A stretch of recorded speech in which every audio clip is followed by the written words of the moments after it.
ఇది normal scallop బ్లౌజే. ఇది కస్టమర్ది లైట్ పింక్ ఇంకా ఎల్లో సారీ అనమాట. టిష్యూ సారీలా ఉంది. దీనికి బ్లౌజ్ ఇలా ఎల్లో వచ్చింది. కస్టమర్ ఇలా 3 లేయర్స్ హ్యాండ్స్ కావాలన్నారనమాట. వర్క్ ఏం లేదు కాబట్టి జస్ట్ నార్మల్గా క్యాన్వాస్తో కట్ పెట్టేసి పైపింగ్ చేసాము. బోర్డర్లో 2 లేయర్స్ వచ్చినాయి అండ్ ప్లెయిన్ క్లాత్లో ఒక లేయర్ మిడిల్లో పెట్టాము అనమాట. ఇది హ్యాండ్స్ బాగుంది, కొంచెం డిఫరెంట్గా షార్ట్ హ్యాండ్స్లో చేసాము. ఫ్రంట్ అండ్ బ్యాక్ జస్ట్ నార్మల్గా కట్ షేప్ ఇచ్చామన్నమాట. సారీ కలర్ పైపింగ్తో జస్ట్ పింక్ పైపింగ్ పెట్టి front and back same cut పెట్టాము. సింపుల్గా పైన డోరీస్ పెట్టాము అనమాట. నాకు ఇది హ్యాండ్స్ బాగా నచ్చింది. అండ్ ఇంకొకటి నార్మల్ స్కాలపింగ్ బ్లౌజే బట్ హై నెక్లో చేసాము. కస్టమర్ పైపింగ్ ఏమి వద్దన్నారు. ఫ్రంట్లో జస్ట్ నార్మల్ ఇలా స్కాలప్ కట్ పెట్టేసాము. ఇది సారీ రెడ్ పైపింగ్ వేసుకుంటే బాగుండేది బట్ వద్దన్నారనమాట.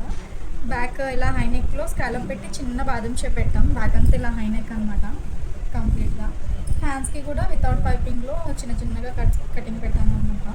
నెక్ డిజైన్ నాకు ఇదే హ్యాండ్స్ డిజైన్ అనేది చాలా బాగా నచ్చింది అనమాట. మీరు కూడా ఎవరైనా ఇలాంటి డిజైన్ ట్రై చేయండి. షార్ట్ హ్యాండ్స్లో లేయర్స్ కింద ఇలా ఓపెన్ అవుతాయి ఇవి హ్యాండ్స్ లేయర్స్ కూడా.